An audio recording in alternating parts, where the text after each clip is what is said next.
원피스 현재 시점 전투력 순위 탑10. 10위 생고쿠. 생고쿠는 2년 전 해군 원수였지만 2년 후 현재는 감찰관으로 직책을 옮겼습니다. 현재는 편안한 노병 생활을 하고 있죠. 동물계 환수종 사람 열매 모델 대불 능력으로 부처의 힘을 갖고 있어 레전드 능력을 선보였습니다. 2년이 지났지만 정상전쟁에서 피지컬을 아직까지도 가지고 있을 것으로 보이며, 그리고 현재까지 공개된 해군 캐릭터들 중에서 유일하게 패왕색 패기를 보유한 캐릭터입니다. 명백한 세계관 최상위권의 강자이자 로저 카프, 흰수염, 시키와 더불어 전성기 기준 세계관 최강자 라인 중 한 명이며, 원수 자리를 사카즈키에게 물려주고 은퇴한 지금은 전투에 가담할 일이 거의 없을 듯 하지만 여전히 세계관 최상위권의 강자이자 해군의 최중요 전력 중 하나이죠. 하지만 나이가 있지라 일단 10위로 선정하였습니다. 9위 가프. 핵불밤의 최강자가 나니 몽키 디 가프. 최정상급 해병으로서 해적왕 골디 로저, 흰수염, 금사자 시키, 로저 이전 최강이자 최악이라 불렸던 록스디즈백 등 수많은 대적들과 맞서 싸운 해군의 영웅입니다. 임펠다운의 은메달리스트들 중 상당수를 주먹 하나로 어두운 감옥에 수감시키는 미친 괴물이죠. 정상전쟁에서 아카이누가 포트거스 디 에이스를 죽인 이후 가프는 자신의 길을 막는 생고쿠에게 그래, 그대로 날 잡고 있게, 안 그러면 난 저놈을 죽여버리고 말아 라고 외쳤는데, 생고쿠 입장에서도 둘이 치고받고 싸워 둘 중 하나가 죽는 일은 반드시 막아야 했기에 길을 쓰고 묶었습니다. 가프의 제자 코비가 검은 수염에게 끌려가 감옥에서 탈옥하던 도중 가프와 가프의 제자들이 하치노스 섬에 쳐들어와 소드의 멤버들이 졸개들을 모두 끌어모으자 뒤로 배와 함께 날아오는 말도 안 되는 방식으로 등장했죠. 그리고는 검은 수염 해적단 졸개들을 향해 내놈들이 누구를 납치한 건 줄 아냐며 주먹을 휘둘러 충격파를 날리는 기술인 갤럭시 임팩트로 모여든 졸개들을 통째로 일망타진하며 수많은 건물까지 초토화시키죠. 하지만 자신도 나이가 들었는 걸 인지했는지 좀만 젊었어도 더 파괴력은 뛰어났다고 했죠. 그리고 코비가 탈출에 성공해서 해군들에게 다가가나 싶더니만 코비 옆에 있던 히바리를 얼려놓고 티치가 없는 사이 도망치려는 거냐는 쿠잔을 보고는 착잡한 표정을 짓죠.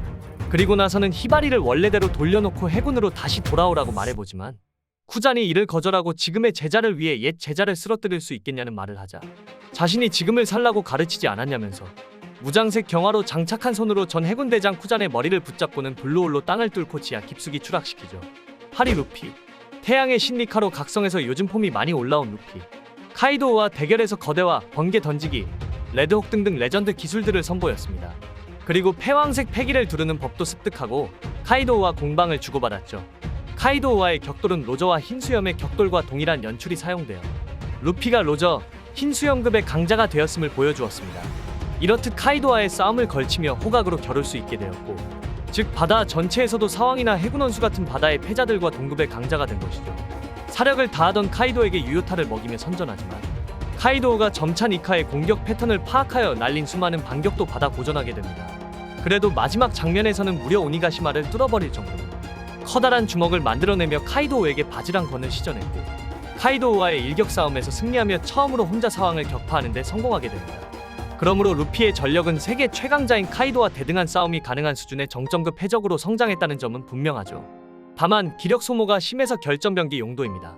이후 아카자야와 아라마키의 싸움을 여유있게 지켜보는 것으로 이젠 정점에 오른 해적으로서 한때 두려워했던 해군 대장의 등장에도 여유로운 모습을 보였습니다. 일부에서 루피를 죽음 직전까지 몰아붙인 루치와 다시 붙었을 땐 더 강해지고 각성까지 한 그를 기어 피프스의 스피드랑 파워로도 완전히 압도하고 가지고 노는 수준을 보여주었습니다. 그리고 중간에 비록 잠시 대화한다고 방심해서 대화 상대였던 센토마루가 루치에게 중상을 입는 걸 막지는 못했지만 오히려 그게 루피의 화만 더 불러일으켜서 다음 화에서 더욱 신명나게 루치를 일방적으로 두 방 만에 패버리고 떡실신시켰죠. 7위 아카이누. 현재 해군 원수이자 마그마그 열매 능력자로 최고의 살상력인 능력이라고 하죠. 전 해군 대장 아오키지와의 싸움에서 승리하고 해군 원수 자리를 차지했습니다. 이부 들어서 사왕이 된 검은 수염 해적단을 상대로 홀로 해군배를 타고 진격하는 모습을 보였습니다. 그러자 검은 수염 해적단이 사카즈키를 보자 그런 건 아직 권하지 않는다면서 도망을 택했는데, 티치뿐만이 아니라 원년 멤버들 시류를 비롯한 임펠다운의 6층 죄수들까지 군말 없이 도망을 선택했죠. 이때 티치는 어둠어둠 열매 흔들흔들 열매라는 역대급 능력을 가지고 있는 데다가 더 성장한 상태였는데도 불구했죠. 마린포드에서 흔들흔들 열매를 손에 넣자 전설의 해병과 당시 해군 원수를 상대로 도자신을 막을 수 있겠냐며 의기양양하던 티치가 싸움을 피한 것은 또 한 번 강함을 입증해주는 셈입니다. 작가가 세계관에서도 손꼽히는 강자들 중에서도 사카즈키를 꼽아 말했다는 것은 작가가 이 인물의 압도적인 강함을 확고하게 입증하는 점이 분명합니다. 사카즈키가 비록 세계관 내에 확고부동한 최강자는 아니지만 그럼에도 작가가 굳이 작중 대표적인 강자로 사카즈키를 지목한 이유는 앞서 서술된 것처럼 단순 힘만이 아닌 지략, 통솔력, 철저한 정의관 등의 다방면적인 부분에서 고루고루 뛰어난 능력치를 갖추고 있는 인물로 간주하기 때문인 것으로 보입니다. 6위 피거랜드 갈린, 천룡인조차 처형할 수 있는 권한을 가진 신의 기사단의 최고사령관입니다. 또한 예전 레전드의 싸움이 있었던 갓벨리에서 활약했던 왕자라고 하죠. 갓벨리에서 활약했다는 행적으로 보아 록스 해적단과 교전했을 가능성이 있는데, 그렇다면 상당한 전투력을 가진 강자일 확률이 높죠. 마찬가지로 갓벨리 사건에서 활약했고 비슷한 연배로 보이는 로저와 가프에 비견되고 사왕에 필적하는 강자일 수도 있습니다. 일단 혁명군에서 신의 기사단이 움직이면 진짜 전쟁의 시작이라고 판단할 만큼 신의 기사단 자체가 강력한 집단이므로 그 집단에서 왕자라고 불린다면 강자란 것만큼은 의심의 여지가 없죠. 필름 레드에서 처음 떡밥을 뿌린 피거랜드 가문의 공식적인 첫 등장인물이며 갓벨리에 있었기에 그곳에서 발견된 샹크스와 큰 연관이 있는 인물로 보입니다. 5위 샹크스. 현재 폼이 미쳤다는 샹크스는 과거 골디 로저가 썼던 기술인 카무사리를 쓰는 미친 폼을 보여주었으며 그 기술로 30억 베리 키드를 한 방에 나가 떨어지게 만들었습니다. 지금 최종장 기준 현역 해적들 중 현상금 1위기도 하며 몇 번 등장하지 않았지만 등장할 때마다 굵직한 전적을 남기며 그 위용을 과시 중이죠. 로저 해적단을 나오고 빨간 머리 해적단을 결성하여 세계 최강의 검사라 불리게 되는 쥬라큘 미오크와 전설로 남은 전투를 거쳤고 이후 해적왕의 숙적이자 대해적 시대 최강의 해적으로 군림하던 흰수염과 대등하게 맞서는 실력의 대해적으로 성장했죠. 12년 전에 왼팔을 잃었지만 그 후 성장하여 33살의 사왕의 일각으로 등극했다고 합니다. 타 사왕들과는 달리 오로지 검술과 패기만 사용하는 비능력자죠. 일부에서는 흰수염과의 협상에서 패기를 내뿜어 선체를 파손시키고 선원들을 기절시켰죠. 이윽고 협상 결렬의 의미로 흰수염과 샹크스가 일합을 나누자 하늘이 갈라졌습니다. 이후 혼란을 틈타 흰수염을 기습하려는 카이도를 막아낸 후 곧바로 마린포드로 출발하였고 빨간머리 해적단과 함께 정상전쟁에 나타나 무력 시위로 전쟁을 멈췄습니다. 이때 아카이누의 주먹을 검으로 상처 없이 막아냈고 카이도와의 교전 직후였음에도 지치거나 상처를 입은 모습을 보이지 않았습니다.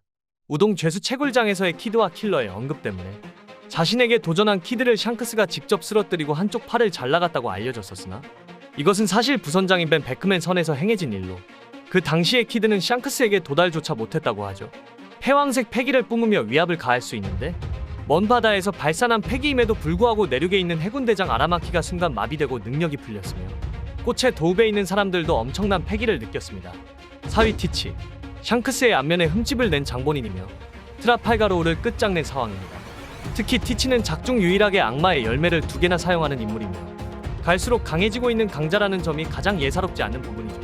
샹크스나 사카즈키 같은 세계관 최강위권 강자들은 이미 성장이 끝난 상태이지만 티치는 본인도 보정과 인플레를 먹으며 끝없이 성장 중이기에 얼마나 더 위협적인 적으로 등장할지 미지수입니다. 패기는 특이한 열매의 능력 때문에 일부에선 대두되지 않았지만 사왕이 된 2부에서는 흐름에 맞춰 탑재하고 나왔죠.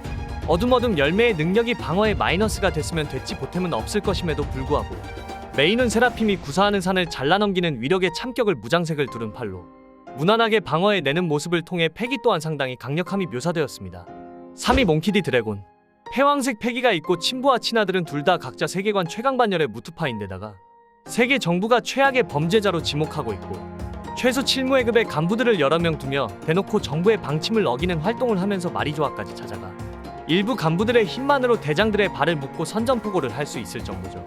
이 정도 조직의 우두머리이니 최소한의 전투력은 있다고 보면 되죠. 2위 오로성.